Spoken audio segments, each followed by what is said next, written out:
Tu penses savoir jouer au poker, petit? Montre-nous ce que tu vaux. Le milliardaire Stéphane Mercier jette Léo Dubois, âgé de 11 ans, dans le fauteuil en cuir de sa table de jeu. Les pieds de l'enfant effleurent à peine le sol tandis que le gratin de lion se presse autour, smartphone dégainé. Une seule partie, toi contre moi. Si tu gagnes, chose improbable, je finance l'école de ton choix. Lorsque je gagnerai, le regard glacial de Mercier se pose sur Chloé Dubois, qui nettoie des flûtes à champagne dans la cuisine. Ta mère est licenciée sur le champ. Il projette des jetons de poker au visage de Léo. Chacun y laisse une empreinte rouge. Vas-y, gamin. Prouve à tout ce beau monde que ta place est au fourneau avec ta mère, pas à la table des grands. La salle éclate d'un rire gras. Les enregistrements vidéo commencent. Chacun s'apprête à savourer le spectacle d'un pauvre enfant noir humilié par un milliardaire en quelques instants. Ils ignorent totalement qu'ils vont être les témoins d'un événement qui va pulvériser toutes leurs certitudes sur l'intelligence et la valeur humaine. Avez-vous déjà assisté à l'instant précis où un génie méprisé révèle sa véritable nature et bouleverse le monde à jamais? Visualisez la scène. Au 40e étage, loin de l'agitation de Lyon, là où le tumulte de la ville s'estompe en un écho lointain et où le pouvoir s'isole derrière des vitres blindées. Le Penthouse de Stéphane Mercier déploie ses 750 mètres carrés de luxe ostentatoire. Des sols en marbre d'Italie si brillants qu'ils renvoient une image parfaite. Des lustres en cristal de baccarat d'une valeur supérieure à celle de la plupart des pavillons de banlieue. Et des baies vitrées panoramiques offrant une vue imprenable sur le parc de la Tête d'Or. Ce soir, le salon d'apparat a été métamorphosé en une salle de poker digne d'un casino. 3 tables recouvertes de feutrines trônent au centre, chacune flanquée de fauteuils en cuir à 15 000 € l'unité.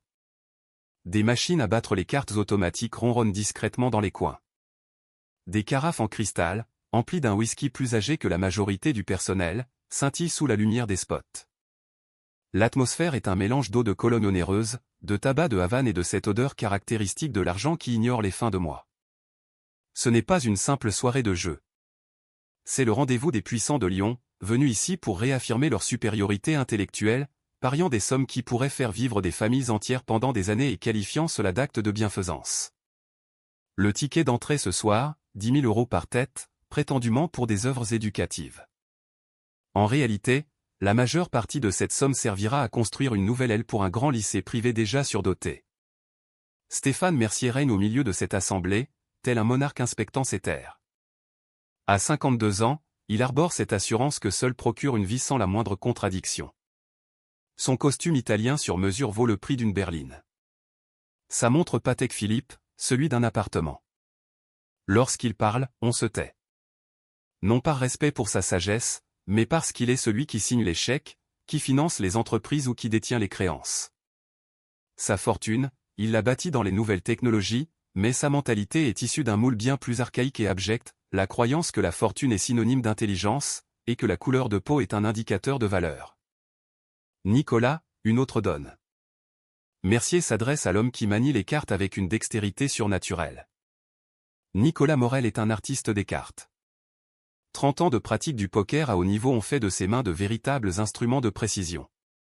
Les cartes semblent valser entre ses doigts, décrivant des arabesques parfaites sur le tapis de jeu. Sa présence ici se monnaie 5 000 € la soirée, pour perdre avec élégance face à ses nantis, leur faire croire qu'ils sont des maîtres du jeu, tout en veillant à ne jamais trop les plumer pour qu'ils continuent de l'inviter. C'est un exercice d'équilibriste, flatter leur ego, leur soutirer de l'argent, et faire passer leurs erreurs de débutants pour des coups de génie. Mais ce soir a une saveur différente. Ce soir, le regard de Nicolas dévie sans cesse vers la frêle silhouette assise dans un coin. Léo Dubois est juché à l'extrémité d'un fauteuil qui semble vouloir l'avaler, ses jambes se balançant dans le vide. Ses habits trahissent sa condition. Sa chemise est impeccable mais usée par les lavages répétés. Son pantalon de toile a été reprisé avec soin au niveau du genou, et ses baskets, bien que fatiguées, ont été méticuleusement cirées par sa mère. Tout en lui clame son inadéquation avec ce lieu. Et c'est précisément ce qui plaît à cette assemblée. Cependant, en y regardant de plus près, avec une réelle attention, on perçoit autre chose. Le regard de Léo est en perpétuel mouvement. Il analyse chaque carte distribuée, chaque mise, chaque expression qui se dessine sur les visages autour des tables. Sa tête s'incline imperceptiblement lorsque quelqu'un tente un bluff. Ses doigts pianotent un rythme inaudible sur sa cuisse. Ce n'est pas de la nervosité, c'est du calcul. Alors que les adultes le prennent pour un enfant qui s'ennuie devant un spectacle qui le dépasse, Léo est en train de compiler une base de données comportementales qui ferait pâlir d'envie un chercheur en psychologie. Valérie Martin tripote son collier de diamants pour la 15e fois de la soirée. Un geste si machinal qu'elle ignore le faire à chaque fois qu'elle s'apprête à jeter une mauvaise main. L'œil gauche de Philippe Leroy est pris d'un spasme infime lorsqu'il bluffe. Un tel, si discret que même Nicolas ne l'a jamais décelé, mais que Léo a enregistré il y a des mois. Sandrine Lefebvre caresse sa boucle d'oreille lorsqu'elle évalue les probabilités. Toujours 3 contacts rapides de l'index. Voilà 3 ans que ces gens jouent au poker devant Léo, le considérant comme un élément du décor. Ils parlent de contrats à plusieurs millions d'euros, de leurs frasques personnelles, de leur stratégie d'affaires comme s'il était transparent. Mais Léo enregistre tout. Pas seulement la technique du poker, mais la psychologie qui la sous-tend. La façon dont la fortune engendre l'insouciance. Comment le sentiment de supériorité rend aveugle à ses propres failles. Comment ceux qui n'ont jamais connu l'adversité développent des automatismes qui seraient suicidaires face à un véritable adversaire. Chloé Dubois évolue dans la cuisine avec une efficacité discrète. Sa présence est si effacée que les convives en oublient parfois que des êtres humains préparent leur mets et remplissent leur verre. À 38 ans, elle dégage la dignité de celle qui a su trouver sa fierté dans le travail bien fait, même si ce travail reste invisible aux yeux de ceux qui en profitent. Ses mains, abîmées par des années de produits ménagers et de labeur, se déplacent avec une grâce acquise par l'habitude, tandis qu'elle dresse les canapés et sert les boissons. Elle a vu son fils observer ses gens, et elle a perçu ce que ses invités fortunés n'ont pas vu. Léo n'est pas un simple spectateur, il est un élève. Chaque partie de poker est devenue pour lui une masterclass en lecture comportementale, en calcul des probabilités, en gestion des émotions sous pression. Pendant que les autres enfants de son âge s'abrutissent devant des écrans, son fils suit un cursus de 3e cycle en psychologie et en théorie des jeux, avec pour professeur les personnalités les plus en vue de la ville. Et ces dernières ignorent totalement le rôle qu'elles jouent. Les rapports de force dans ce salon sont aussi immuables que le marbre au sol. Il y a ceux qui sont assis aux tables et ceux qui les servent, ceux qui décident et ceux qui assument les conséquences, ceux qui comptent et ceux qui sont invisibles. Léo et Chloé appartiennent à cette seconde catégorie. Un mobilier humain, utile mais interchangeable. Mais ce soir, ces cloisons si soigneusement érigées sont sur le point de voler en éclats. Car si Stéphane Mercier ne voit qu'un pauvre enfant noir qui ferait bien de rester à sa place, celui qui est assis dans ce fauteuil immense est en réalité un prodige des mathématiques qui a passé 3 ans à analyser ses faiblesses. Un génie de la psychologie, capable de décrypter les micro-expressions mieux qu'un négociateur du GIGN. Un stratège hors pair qui a assimilé la théorie des jeux la plus complexe tout en se faisant passer pour un pot de fleurs. Le décor est planté. Les acteurs sont en place. Et Stéphane Mercier s'apprête à apprendre que l'adversaire le plus redoutable est souvent celui qu'on n'a même pas daigné regarder. La soirée suivait son cours habituel, un mélange d'autosatisfaction et de méchanceté mondaine, lorsque Stéphane Mercier aperçoit Léo absorbé par un manuel de poker posé sur une table basse. Les doigts de l'enfant suivent les lignes, explorant les classements de mains et les stratégies de mise. Son jeune esprit s'imprègne des informations avec une avidité déconcertante. « Admirez-moi ça !» s'exclame Mercier, sa voix couvrant le brouhaha feutré. Le fils de la domestique se prend pour un stratège. C'est touchant. Il s'approche, arrache le livre des mains de Léo et le brandit tel une pièce à conviction. « Dis-moi, gamin, puisque le poker t'intéresse tant, si tu nous montrais ce que tu as retenu. Un petit divertissement pour nous, les grands. » L'atmosphère de la pièce se transforme. Les invités délaissent leur discussion pour former un cercle. Les caméras des smartphones sortent des sacs de luxe et des poches de veste. C'est ce genre de cruauté impromptue qui génère des millions de vues sur les réseaux sociaux. Mieux encore, les yeux de Mercier brillent d'une lueur maligne. Faisons de ceci une leçon de choses. Une main de Texas Hold'em, le petit contre moi. Valérie Martin applaudit. Oh, quelle idée amusante! On dirait qu'on dresse un animal savant. Voici les règles, poursuit Mercier, sa voix enflant sous l'effet de l'excitation collective. Si par un miracle quelconque ce gamin me bat, ce qui est aussi probable que de voir la Saône remonter son cours, je lui finance une scolarité complète dans le meilleur lycée privé de la ville. Des ricanements amusés parcourent l'assemblée. 10 000 € de frais de scolarité, une bagatelle pour eux. Un pari sans risque, Mercier le sait. Mais quand je gagnerai, car je vais gagner, il y aura un prix à payer. Son regard se durcit et se pose sur Chloé, figée à l'entrée de la cuisine. Le silence se fait. Ta mère prend ses affaires ce soir. Et elle se trouve un autre travail, très loin d'ici.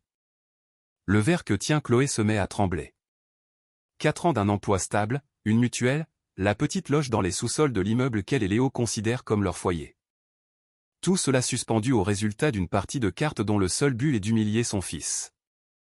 Alors, viens par ici, dit Mercier en agrippant le bras de Léo pour l'entraîner vers la table principale.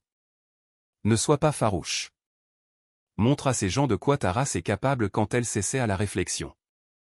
Pour la première fois de la soirée, Nicolas semble mal à l'aise. Monsieur Mercier, je crois que... Distribue les cartes, Nicolas.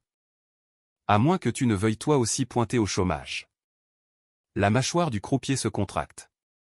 Il se met à battre les cartes avec une gestuelle sèche, presque agressive. En 30 ans de carrière, il a vu le pire de la nature humaine, mais ceci est différent. Ceci est abject. 500 € chacun, décrète Mercier en poussant une pile de jetons vers Léo. De l'argent réel pour une partie réelle. Bien que j'imagine que pour des gens comme vous, 500 €, c'est le Pérou. Philippe Leroy éclate de rire. Fais attention, Stéphane. Tu vas te mettre sur la paille pour le môme. Léo dévisage l'homme qui s'apprête à ruiner sa vie pour s'amuser. Les jetons ont un poids écrasant dans ses petites mains. Les caméras tournent. Les rires redoublent. Mais au moment où il se glisse dans le fauteuil en cuir bien trop vaste pour lui, une lueur nouvelle apparaît dans son regard. Le petit garçon terrorisé s'efface pour laisser place à une autre entité. Une entité qui a observé, analysé, et attendu patiemment ce moment précis.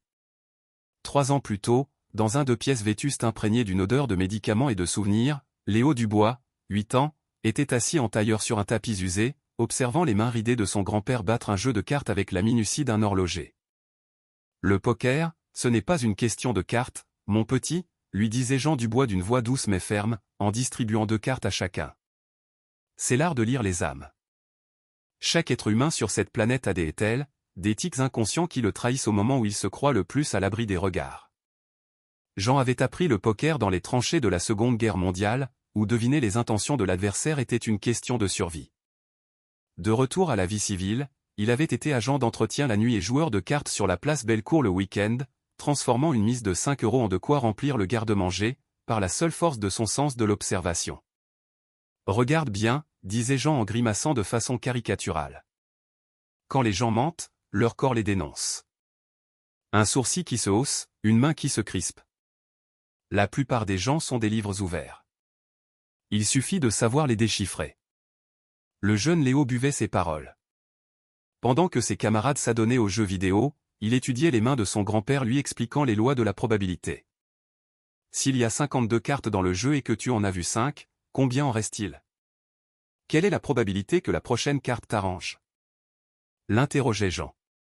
Et l'esprit de Léo effectuait les calculs à une vitesse fulgurante. Mais c'était bien plus que des mathématiques. Jean apprit à Léo à tout percevoir. Les variations dans le timbre de la voix en cas de nervosité. Le rythme de la respiration qui s'accélère sous le coup de l'excitation. Le mouvement des yeux lors de l'élaboration d'un mensonge. Les riches s'imaginent que leur argent les rend supérieurs, disait Jean avec un sourire malicieux. Mais aucune fortune ne peut t'apprendre à maîtriser tes expressions quand la peur te tenaille. Ces leçons se répétèrent chaque dimanche pendant 2 ans, jusqu'à l'apparition de la toux. Puis les séjours à l'hôpital. Puis le diagnostic, tombé trop tard, faute d'avoir pu consulter les bons spécialistes, passer les bons examens, recevoir les bons traitements. Ne les laisse jamais te dicter ta valeur, Léo, murmura Jean sur son lit de mort, en glissant un jeton de poker ébréché de 5 € dans la main de son petit-fils. Celui-ci vient de Monte-Carlo, 1973. Je l'ai gagné honnêtement face à un type qui me prenait pour un simple homme de ménage. Montre-leur qui tu es. Jean s'éteignit 3 jours plus tard, léguant à son petit-fils une mémoire eidétique du comportement humain et une soif inextinguible de prouver que l'intelligence n'est pas une question de compte en banque. Sa véritable formation débuta lorsque Chloé se mit à l'emmener sur son lieu de travail. Tandis qu'elle astiquait des appartements de luxe et servait dans des réceptions privées, Léo se fondait dans le décor, observateur silencieux d'un monde qu'il ignorait. Le Pantouse de Mercier devint pour lui un laboratoire de psychologie appliquée. Ces joueurs opulents n'ayant jamais eu à subir les conséquences de leurs erreurs au poker, leur tel était criant, évident et totalement inconscient. Valérie Martin et son collier. Philippe Leroy et son œil gauche. Sandrine Lefebvre et sa boucle d'oreille. Et surtout, Stéphane Mercier lui-même, dont le tel était si flagrant qu'il en devenait presque grotesque. Il portait la main à sa montre de luxe à chaque fois qu'un doute l'assaillait. Un geste si ancré qu'il le répétait lors de ses appels d'affaires, de ses dîners mondains, et même de ses disputes conjugales. C'était son doudou, et il n'en avait pas la moindre conscience. Chaque après-midi après l'école, pendant que Chloé enchaînait avec son second emploi dans des bureaux du centre-ville, Léo passait des heures à la médiathèque municipale. L'accès gratuit à Internet devint son académie du poker. Il disséquait des vidéos de tournois professionnels, apprenait par cœur des tableaux de probabilité, et s'exerçait sur des sites de jeux en ligne avec des comptes d'emprunt. Son jeune esprit assimilait des concepts complexes que la plupart des joueurs mettent des années à intégrer, côte du pot, côtes implicites, psychologie inversée, théorie des niveaux de pensée. Les bibliothécaires le croyaient affairé à un exposé scolaire. Ses professeurs le prenaient pour un élève discret passionné d'informatique. Nul ne se doutait qu'un garçon de 11 ans était en train d'acquérir une expertise digne des plus grands professionnels. Mais sa véritable motivation n'était ni la gloire, ni l'argent, ni même un désir de revanche. Chaque soir, Léo observait sa mère faire et refaire ses comptes, la voyait se priver de nourriture pour qu'il puisse manger à sa faim, la regardait enchaîner des journées de 16 heures pour joindre les deux bouts. Chaque vidéo analysée, chaque probabilité mémorisée, chaque tel répertorié, c'était pour elle. Ce soir, alors que leur avenir ne tenait qu'à 5 cartes et à la cruauté d'un milliardaire, toutes ces heures de travail acharné et solitaire allaient enfin porter leurs fruits. Le jeton de Jean était une présence rassurante dans la poche de Léo, alors qu'il faisait face à l'homme pour qui l'intelligence était une affaire d'héritage financier. L'heure était venue de montrer ce dont le petit-fils d'un agent d'entretien était réellement capable. Les mains de Nicolas se meuvent avec une précision d'orfèvre alors qu'il procède à un dernier mélange, les cartes glissant entre ses doigts comme une cascade. Le bruit sec du battage déchire le silence pesant du Pantouse. 52 possibilités qui s'apprêtent à sceller le sort d'une famille. Messieurs, la partie est un Texas Hold'em, énonce Nicolas, sa voix empreinte de l'autorité de 30 années passées aux tables de jeu. 2 cartes privatives pour chaque joueur, suivies de 5 cartes communes dévoilées en 3 temps. La meilleure combinaison de 5 cartes l'emporte. Il distribue 2 cartes, face cachée, à chaque joueur. Le léger froissement du carton sur le feutre résonne comme un coup de tonnerre dans la pièce soudainement muette. 20 smartphones sont désormais en mode enregistrement, capturant ce que tous anticipent comme une correction rapide et brutale infligée à un enfant insolent. Léo consulte ses cartes avec la discrétion que son grand-père lui a inculquée. 7 de pique, 8 de pique. Son visage reste impassible, mais son cerveau s'est déjà mis en mode calcul intensif. Des connecteurs assortis, dans le jargon. 2 cartes qui se suivaient de la même couleur.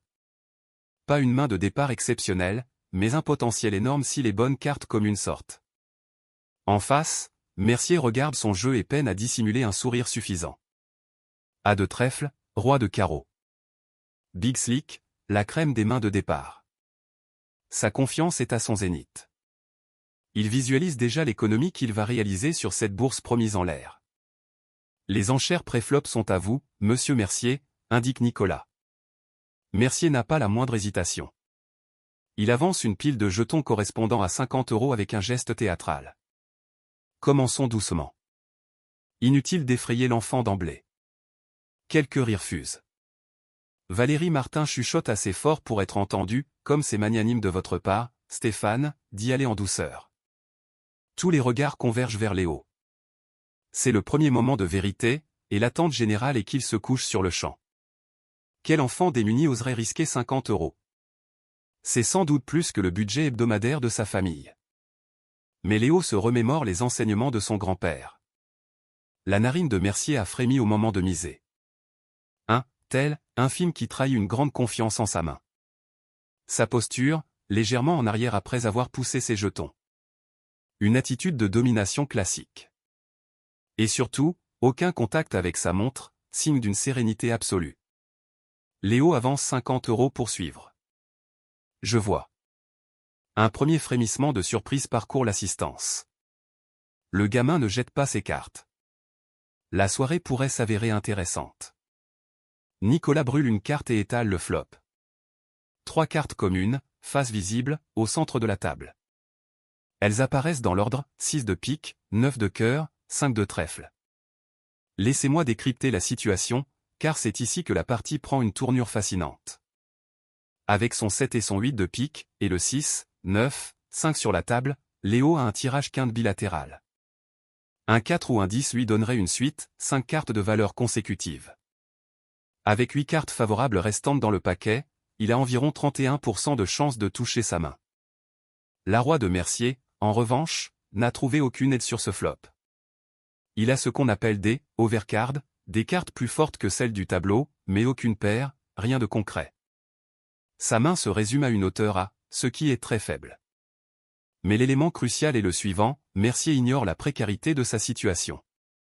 Pour lui, A-Roi reste une main premium, et il affronte un enfant incapable de comprendre la stratégie. 50 de plus, annonce Mercier, avec une agressivité accrue. Il cherche à intimider Léo pour le chasser du pot avant que la chance ne lui sourie. C'est là que les 3 années d'observation de Léo deviennent un atout majeur. Il a vu Mercier employer cette tactique des dizaines de fois, miser fort quand il se sent en position de force, pour abréger la main. Mais quelque chose est différent cette fois. La main de Mercier a esquissé un mouvement vers sa montre, une microseconde, avant de se raviser. Un micro-tel trahissant une once d'incertitude sous des dehors arrogants. Au lieu de se coucher, comme tout le monde s'y attend, Léo prend une initiative qui sidère l'assemblée. Il surrelance à 150. Relance, dit-il d'une voix posée, en avançant ses jetons d'une main sûre. Le silence dans le Penthouse est total. Même Nicolas hausse les sourcils. La situation défie l'entendement. Un enfant de 11 ans vient de relancer un milliardaire dans une partie à enjeu. Ça alors, je n'en reviens pas, murmure Philippe Leroy. Le sourire de Mercier s'efface.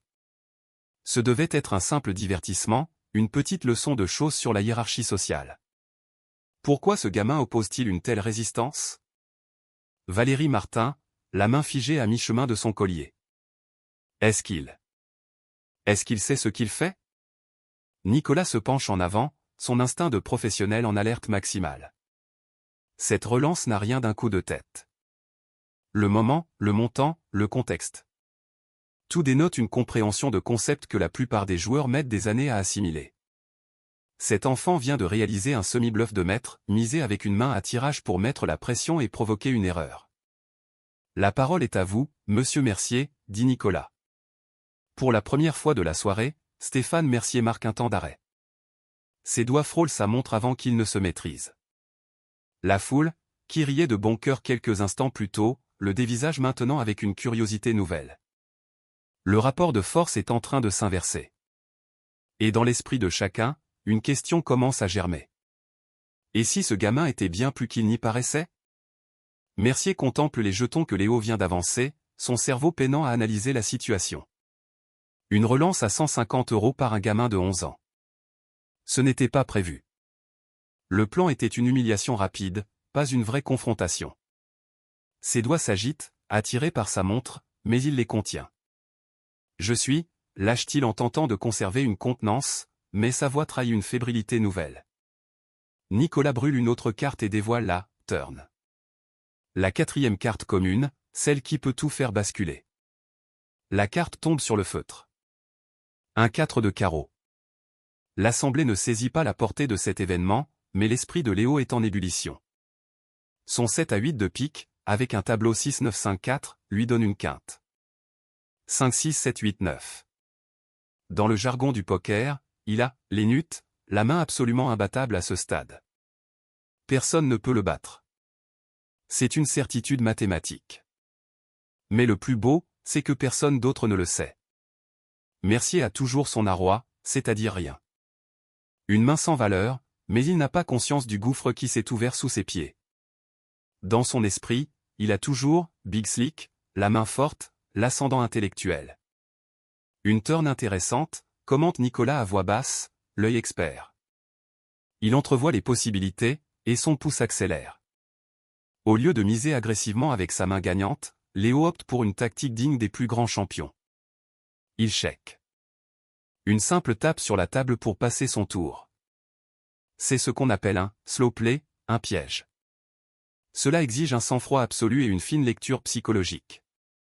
Léo feint la faiblesse avec une main invincible, pour inciter Mercier à miser à sa place et faire grossir le pot. Mercier tombe dans le panneau. 200, annonce-t-il en poussant ses jetons avec une assurance retrouvée. Pour lui, le check de l'enfant est un aveu de faiblesse. Le gamin est effrayé, dépassé. Il est temps d'en finir. La foule approuve par un murmure. Voilà qui est plus logique. Le milliardaire reprend le contrôle. Mais Léo déchiffre Mercier avec une facilité déconcertante. 3 ans d'étude de son comportement. Au moment de miser, ses narines se sont dilatées, signe de confiance. Ses épaules se sont redressées, une posture de dominant. Et surtout, sa main est restée loin de sa montre, signe d'une confiance totale. Mercier ignore qu'il vient de s'enferrer dans un piège parfait. Relance, annonce Léo calmement. 4 cents. Les mots ont l'effet d'une déflagration. Le verre de Valérie Martin reste suspendu en l'air. La mâchoire de Philippe Leroy se décroche.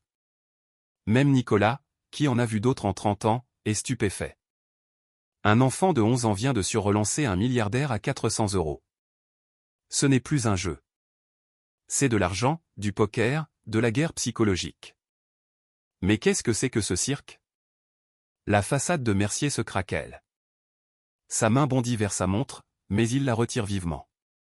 Ce devait être un divertissement, pas un vrai duel où il risquerait de perdre.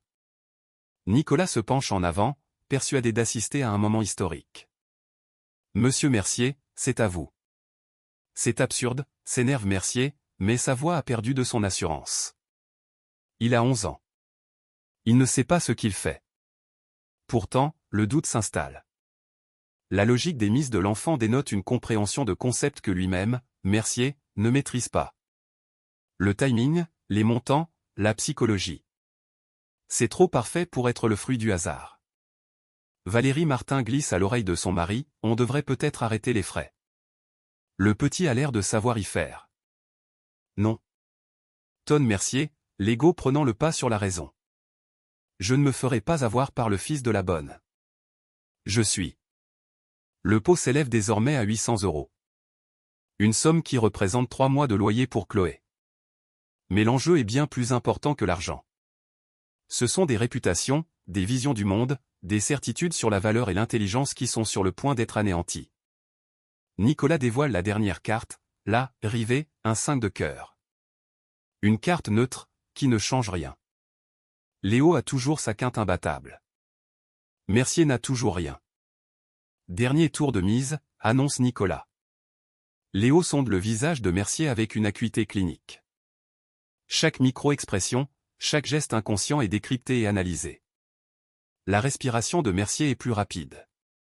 Ses pupilles sont dilatées. Ses doigts n'arrêtent pas leur manège près de sa montre. Le tel universel du doute et de la peur. L'homme est en train de perdre pied, sans même s'en rendre compte. Check, dit Léo en tapotant la table. Le coup de maître. En checkant avec la meilleure main possible, il offre à Mercier une dernière occasion de miser, d'investir encore plus d'argent dans un pot qu'il ne peut pas gagner. C'est de la guerre psychologique pure, afficher la faiblesse quand on détient le pouvoir absolu. L'esprit de Mercier tourne à plein régime. Le gamin a encore checké. C'est forcément un signe de faiblesse. Un enfant n'a pas la maturité pour une telle duplicité. C'est le moment de mettre fin à cette humiliation et de rétablir l'ordre naturel des choses. Tapis. S'écrie-t-il en jetant ses 150 € restants au milieu. Tous mes jetons. Voyons ce que tu as dans le ventre, petit. Un souffle parcourt la pièce. Mercier vient de tout miser dans un pot qu'il ne peut pas gagner, face à un enfant de 11 ans qui le manipule depuis le début. Léo regarde les jetons, puis le visage de Mercier, puis les caméras qui immortalisent la naissance d'une légende. Je suis, dit-il simplement. Le piège s'est refermé. La partie est finie. Reste seulement l'abattage. À l'instant où Léo annonce « Je suis », un silence de cathédrale s'abat sur le Penthouse. 850 € gisent au centre de la table, l'équivalent de plus de 2 mois de salaire pour Chloé, en attente du verdict des cartes. Mais avant le dévoilement, Nicolas se lève, sa conscience professionnelle lui dictant de prendre la parole. « Mesdames et messieurs, sa voix est tranchante. Je dois vous expliquer ce à quoi vous venez d'assister. » Il montre les cartes communes sur le feutre. Le tableau est 6-9-5-4-5. Je pratique le poker à haut niveau depuis 30 ans, et la séquence que ce jeune homme vient de réaliser.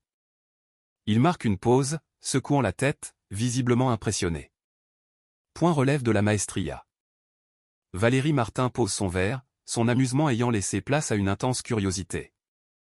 Que voulez-vous dire, Nicolas? Analysez la séquence de mise, explique Nicolas, s'adressant à l'ensemble des invités. Léo a d'abord suivi, puis il a relancé au flop alors qu'il n'avait qu'un tirage. C'est un semi-bluff, une manœuvre qui exige une connaissance pointue des probabilités et de la psychologie. À la turn, il a checké avec ce que je suppose être une main très forte, pour mieux surrelancer son adversaire. C'est un slow play et décolle. Philippe Leroy se penche, le rictus a disparu de son visage. Vous êtes en train de nous dire que le gamin est un joueur?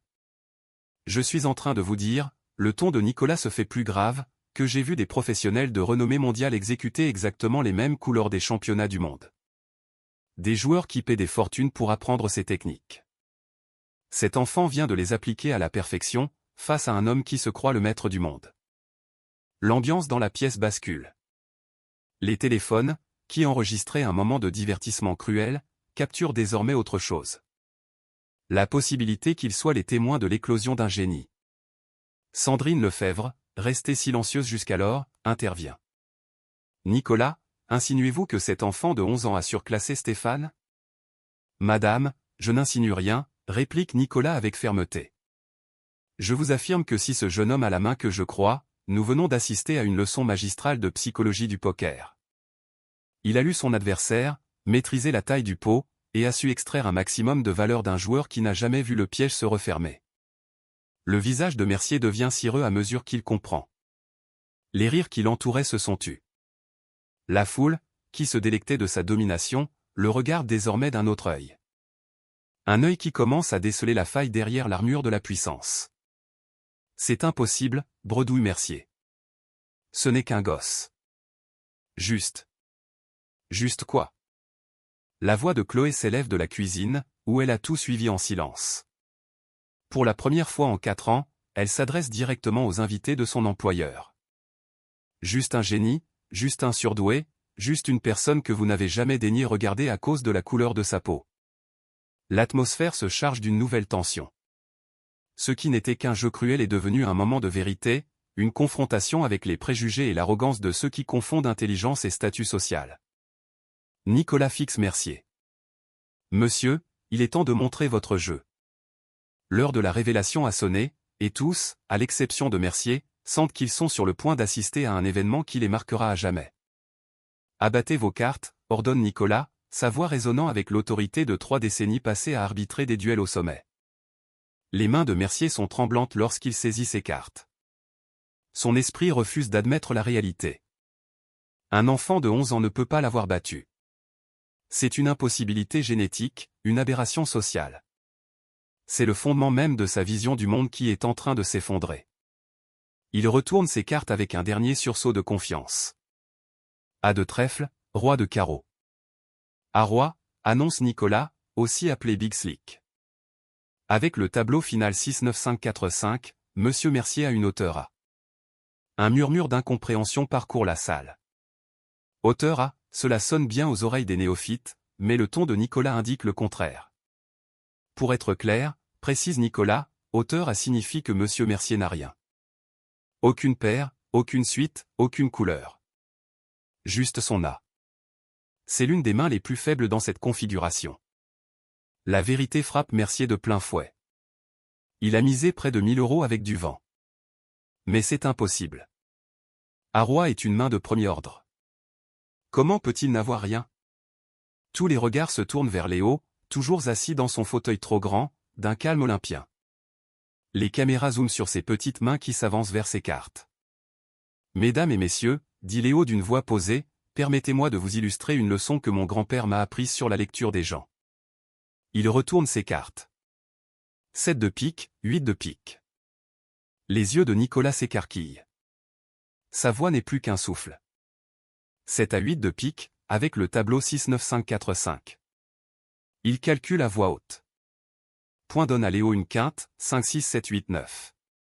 La salle explose en exclamations de stupeur. Le verre de Valérie Martin lui échappe des mains et se fracasse sur le marbre. Philippe Leroy est bouche bée. Une quinte bat une hauteur à, déclare Nicolas, son flegme professionnel cédant la place à une admiration non dissimulée. Léo remporte le pot. Mais le résultat brut ne dit pas tout. Nicolas se tourne vers l'auditoire abasourdi. Ce que vous venez de voir n'est pas un coup de chance. Ce jeune homme avait la main gagnante dès la 4e carte. Mais au lieu de miser agressivement et de faire fuir son adversaire, il l'a piégé à la perfection. Il détaille la séquence des mises. Il a poussé Monsieur Mercier à engager tous ses jetons dans un pot qu'il ne pouvait mathématiquement pas gagner. Ce n'est pas de la chance de débutant. C'est de la guerre psychologique de haut vol. Mercier est catatonique, son cerveau incapable d'intégrer la réalité mathématique. C'est impossible, répète-t-il en boucle.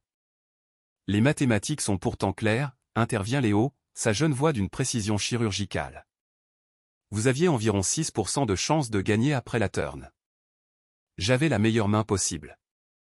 Vous avez tout misé sur une probabilité de 6% parce que vous étiez incapable d'analyser la situation.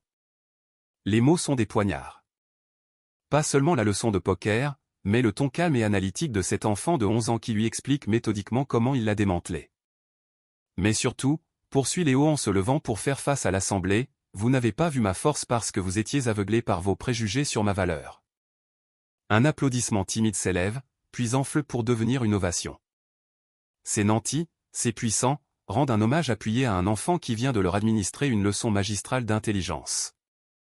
Nicolas est le premier à applaudir, son respect pour le joueur prenant le pas sur les conventions sociales. En 30 ans de carrière, j'ai rarement vu une telle perfection. C'était un cas d'école de lecture de l'adversaire et de contrôle psychologique. Mercier reste cloué à son siège, le regard vide, fixé sur les cartes qui ont anéanti son univers. L'enfant qu'il méprisait vient de le surclasser par la seule force de l'intellect, de la patience et de la stratégie. La partie est terminée. L'argent est gagné. Mais la véritable victoire est ailleurs. Le silence retombe lorsque Nicolas prend la parole avec la solennité d'un procureur. Mesdames et messieurs, il est impératif que vous preniez la pleine mesure de ce qui vient de se produire, dit-il, sa voix chargée de l'expérience de milliers de parties. Ce n'était ni un hasard, ni la chance du débutant. La performance de Léo ce soir témoigne de la maîtrise de concept que la plupart des joueurs n'acquièrent jamais. Il désigne la table. Il a décrypté les micro-expressions de son adversaire. Il a calculé les probabilités en temps réel. Il a déployé une stratégie psychologique sophistiquée pour maximiser ses gains. Ce sont des compétences qui requièrent des décennies de pratique. Valérie Martin, son rire méprisant désormais bien loin, s'avance, mal à l'aise. Nicolas, voulez-vous dire que cet enfant a étudié le poker? Madame, je veux dire que cet enfant a étudié la psychologie humaine à un niveau universitaire, pendant que nous le prenions tous pour un objet décoratif. Les mots de Nicolas sont d'une précision chirurgicale. Pour la première fois, Léo se dresse de toute sa hauteur sur son fauteuil et s'adresse à ceux qui l'ont ignoré pendant des années. Pendant 3 ans, je suis resté assis dans un coin, à vous regarder jouer, et vous avez supposé que j'étais trop jeune, trop pauvre ou trop noir pour comprendre. Sa voix est empreinte d'une force tranquille qui impose le respect. Mon grand-père m'a appris que le poker est un révélateur de caractère. Ce soir, vous avez tous montré votre vrai visage. Philippe Leroy se tortille sur son siège. Attendez un peu. Non, monsieur, le coupe Léo avec une politesse ferme. C'est à vous d'attendre. Vous avez ri quand monsieur Mercier m'a insulté. Vous avez filmé la scène dans l'espoir de vous divertir de l'humiliation d'un enfant. Vous avez jugé ma valeur sur le métier de ma mère et la couleur de ma peau. Un silence pesant s'installe. Mais le poker m'a appris autre chose, poursuit Léo, sa jeune voix gagnant en assurance. Il m'a appris que les préjugés sont dangereux. Monsieur Mercier a présumé de mon infériorité en raison de ma condition. Ce préjugé vient de lui coûter 1000 € et sa réputation. Chloé sort de la cuisine, où elle a assisté, bouleversée, à la métamorphose de son fils. Mon fils a appris la théorie du poker seul, avec les livres de la médiathèque et des vidéos sur Internet, dit-elle, la voix vibrante de fierté. Pendant que vous le sous-estimiez, il acquérait des compétences que vous payez des fortunes à des consultants pour qu'ils vous les enseignent, souvent mal. Sandrine Lefebvre, la honte se lisant sur son visage, demande « Depuis combien de temps observes-tu nos parties, Léo ?» 3 ans, madame. Chaque jeudi soir, chaque tournoi du week-end, chaque partie improvisée. J'ai répertorié les hôtels, mémorisé les schémas de mise, étudié la psychologie de joueurs qui n'ont jamais eu à payer leurs erreurs. C'est impossible, lâche enfin Mercier, la voix blanche. Tu n'es qu'un enfant. Les enfants n'ont pas cette capacité pour. Pourquoi? La question de Léo résonne comme un coup de fouet. L'intelligence? L'analyse? L'apprentissage? Ou simplement pour être meilleur que l'idée que vous vous faisiez de quelqu'un comme moi? La question percute Mercier de plein fouet, mettant à nu le racisme sous-jacent de son incrédulité. Nicolas porte le coup de grâce. Monsieur Mercier, au poker, on dit « jouez le joueur, pas les cartes ». Vous avez joué le stéréotype, pas la personne en face de vous. C'est pour ça que vous avez perdu. Chloé ajoute, d'une voix douce, « Mon fils vient d'être admis à l'école normale supérieure. Nous n'avions simplement pas les moyens de payer les frais de scolarité avant ce soir. » L'atmosphère se glace. Les invités comprennent qu'ils n'ont pas assisté à une simple partie de poker, mais à la démolition en règle de leur système de valeurs. La vraie leçon n'est pas sur le poker, conclut Léo, avec une maturité déconcertante. Elle porte sur le coût exorbitant des préjugés. Ce soir, Monsieur Mercier a tout perdu à cause d'eux. Demain, ce pourrait être votre tour. La justice a été rendue. Non par la force, mais par la démonstration éclatante d'une supériorité intellectuelle pure. 6 mois plus tard, la métamorphose est spectaculaire. Léo Dubois est à la bibliothèque du lycée Saint-Exupéry de Lyon. Sa lettre d'admission à l'ENS est encadrée sur son bureau, à côté du jeton de poker de son grand-père. Il est le 3 de ses camarades à comprendre la théorie des probabilités avancées, des concepts qu'on n'aurait jamais cru accessibles à un garçon de son milieu. Pour lire les gens, leur explique-t-il, il n'y a pas de magie. Il y a l'observation, la reconnaissance des schémas, et la compréhension du fait que chacun trahit ses pensées par des gestes inconscients. Son téléphone vibre. Un SMS de sa mère, TF1 veut une nouvelle interview sur la fondation. Dispo ce week-end? La vidéo a eu un effet viral. En 24 heures, le hashtag génie du poker a fait le tour du monde. La séquence montrant un enfant noir de 11 ans déconstruire méthodiquement la vision du monde d'un milliardaire raciste a été vue 50 millions de fois. Mais l'impact est bien plus profond. 3 semaines après la partie, Sandrine Lefebvre a proposé à Chloé de diriger la fondation caritative de sa famille, avec un salaire triplé. Nous avons besoin de quelqu'un qui sait reconnaître la véritable intelligence, lui a-t-elle dit. Chloé a accepté et a rapidement démontré que ses compétences en organisation, acquises au fil des années, étaient parfaitement transposables à la gestion de projets philanthropiques. La fondation Jean Dubois, baptisée en l'honneur du grand-père de Léo, a déjà financé 47 bourses d'études pour des enfants brillants issus de milieux modestes. Les critères de sélection ne sont pas les notes, mais la capacité d'apprentissage et de résilience. Nous cherchons les enfants sous-estimés, explique Chloé aux journalistes. Ceux qui observent en silence, pendant que les adultes les jugent incapables de comprendre. Les inscriptions dans les clubs d'échecs et de poker des maisons de quartier ont explosé de 400%. Les médiathèques constatent une demande sans précédent pour les livres de stratégie. Effet Léo, est devenu un cas d'étude en psychologie de l'éducation. Mais la chute la plus spectaculaire est celle de Stéphane Mercier. L'ancien magnate de la tech est aujourd'hui consultant dans une PME qui n'aurait même pas pris ses appels il y a 2 ans. Le conseil d'administration de son groupe l'a poussé à la démission après le scandale. Sa femme a demandé le divorce, et ses enfants, honteux, ont coupé les ponts. Le Pantouse a été vendu pour couvrir les frais de justice. Les nouveaux propriétaires en ont fait un centre d'apprentissage pour enfants issus de quartiers défavorisés.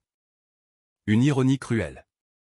Mercier vit désormais dans un studio dans un quartier populaire de la banlieue lyonnaise, se nourrissant de plats préparés et regardant à la télévision l'ascension de celui qui l'a méprisé.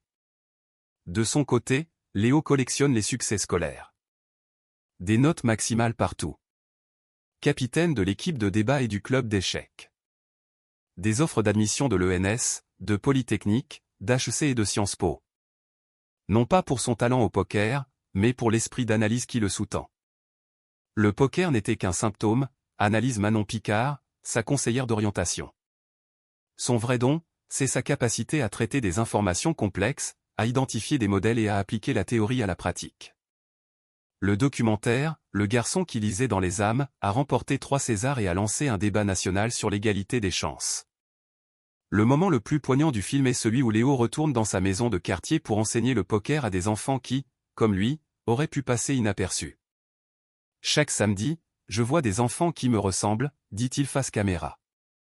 Des enfants dont le potentiel est invisible aux yeux de ceux qui jugent sur les apparences. La salle de jeu s'appelle désormais la salle Jean Dubois. Nicolas Morel, le croupier, est devenu un mentor pour Léo. Ce gamin a changé ma vision du talent, confie-t-il. La vraie compétence n'a pas besoin de s'afficher. Elle observe, apprend, et attend son heure. Les boursiers de la Fondation Jean Dubois font déjà parler d'eux. Léa Fournier a remporté les Olympiades françaises de mathématiques. Théo Lambert a intégré Polytechnique. Inès Rousseau développe une application d'aide aux devoirs pour les familles monoparentales. Nous ne finançons pas seulement des études, explique Chloé. Nous prouvons que le génie est partout. Il suffit d'ouvrir les yeux. Les ondes de choc se propagent. Les écoles de commerce étudient le cas Mercier, comme l'exemple d'un échec managérial lié aux préjugés. Le monde du poker voit en Léo un symbole de méritocratie. À 13 ans, il est déjà consulté par des professionnels pour son expertise psychologique. Le poker m'a appris à comprendre les gens, dit-il. Et cette compétence est universelle. Son avenir ? L'ENS, avec une bourse complète et une place dans un programme de recherche en psychologie. Sa dissertation d'admission, Le danger des préjugés, est devenue une référence. La dernière scène du documentaire le montre à la remise des diplômes de son lycée, en tant que major de promotion, s'adressant à un parterre où se trouvent beaucoup de ceux qu'il avait jadis méprisés. L'intelligence n'est pas un héritage, déclare-t-il. Le génie n'est pas une question de privilège. Il naît de la rencontre entre la curiosité et l'opportunité. Même dans l'ombre, là où personne ne pense à regarder. L'ovation dure 5 longues minutes. Aujourd'hui, Léo Dubois est la preuve vivante que le potentiel n'a ni code postal, ni couleur de peau, mais seulement le courage de se révéler, une décision parfaite après l'autre.